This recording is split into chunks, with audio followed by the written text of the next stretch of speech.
Olá pessoal, eu sou Marcos Santos, especialista em previdência privada na Ecatu Seguros e responsável pelo canal Unique. E hoje a gente vai falar um pouquinho sobre o cenário macroeconômico e mensalmente compartilharemos informações para vocês junto com a Ecatu Vanguarda. E hoje estou aqui com o Fernando Palermo. Tudo bem, Fernando? Bom dia. Tudo ótimo, bom dia, é um prazer estar aqui com vocês. E já falando um pouquinho sobre um dos temas, que é cenário internacional, queria te fazer uma pergunta. Fernando, como você resumiria o comportamento dos mercados globais em maio? O mês de maio foi um mês positivo para os ativos de risco, de maneira geral, um grande destaque para a recuperação da Bolsa Americana. O que levou à melhora nos sentimentos dos investidores com essas tensões comerciais em andamento? Um recuo parcial aí por parte dos Estados Unidos em relação à China, principalmente, com a postergação das tarifas em 90 dias. A gente está num ambiente não de resolução, mas de acomodação dos ruídos que aconteceram no mês de abril. E Fernando, a gente sabe que a economia americana tem mostrado resiliência constantemente. Como isso tem influenciado, por exemplo, as decisões do Banco Central dos Estados Unidos? Naturalmente tem trazido um certo conforto para o Federal Reserve, o Banco Central americano, para esperar no processo de corte de juros tão demandado pelo próprio governo e por alguns agentes do mercado. Falando um pouquinho sobre cenário fiscal, não no Brasil, mas sim nos Estados Unidos, ainda mantendo o cenário internacional, como você enxerga hoje esse cenário fiscal nos Estados Unidos e os principais riscos, por exemplo? A gente está num ambiente de grandes déficits orçamentários nos Estados Unidos. Isso tem impactado os mercados, tem impactado a curva de juros longas e naturalmente traz consequências, inclusive, para o Brasil.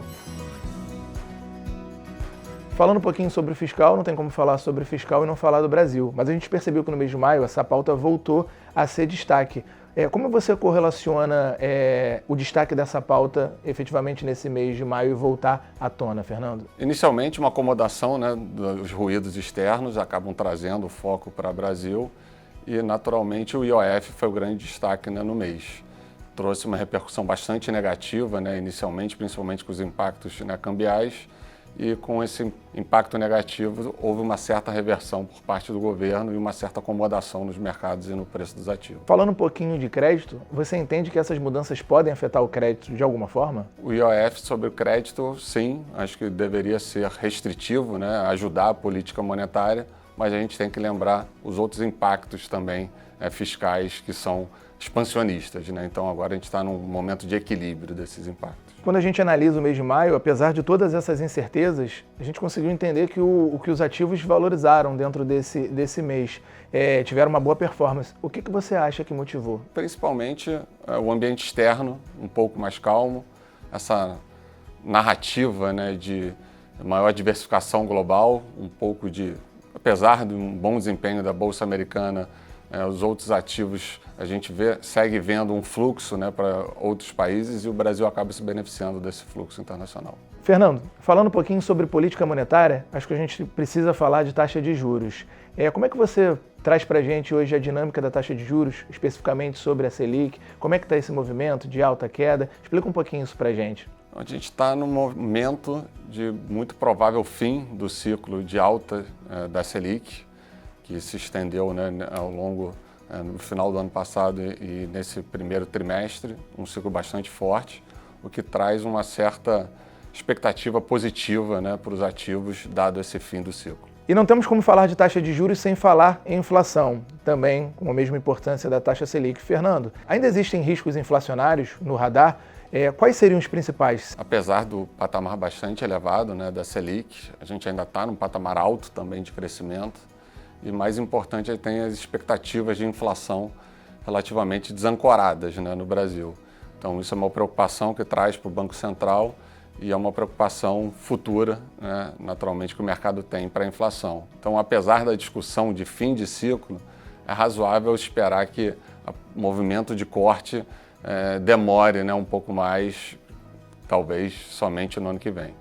Falando um pouquinho sobre visão estratégica, Fernando, tão importante quanto as outras pautas, cenário internacional, cenário nacional, doméstico, como você observa a visão estratégica para os próximos meses? Acho que naturalmente o ambiente internacional continua sendo o grande ponto a ser considerado para frente. A gente está num ambiente um pouco menos ruidoso do que foi abril, mas a gente tem que aguardar a resolução das negociações sobre as tarifas. Nesse meio termo, acaba ficando um ambiente relativamente positivo, né, para os países emergentes como o Brasil, porque você fica numa situação de um crescimento relativamente moderado, talvez importando uma desinflação, né, global, o que permite o Banco Central acabar o ciclo, né, de alta de juros, ou o mercado flertar talvez com possíveis cortes lá na frente, o que acaba beneficiando os ativos locais. Agora a gente vai falar sobre os fundos selecionados pela nossa equipe de Solutions, fundos da Ecatu Vanguarda e de outros gestores.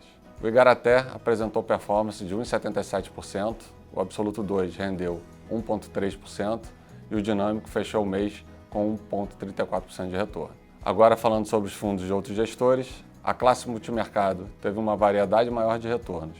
O destaque positivo foi para o Capital Capa, com uma alta de 2,26%. Em ações, o SPX Prev Long Bias segue entregando fortes retornos, rendendo 6,06%. Na classe de crédito privado de fundos que compõem a nossa carteira, a ARX Denali apresentou retorno de 1,09% e JGP Crédito Previdenciário 1,22%. Pessoal, esse foi o nosso cenário econômico do mês de maio, no qual contamos com a presença do Fernando Palermo. Fernando, muito obrigado pela presença. Obrigado. E nos vemos no próximo mês. Obrigado, até a próxima.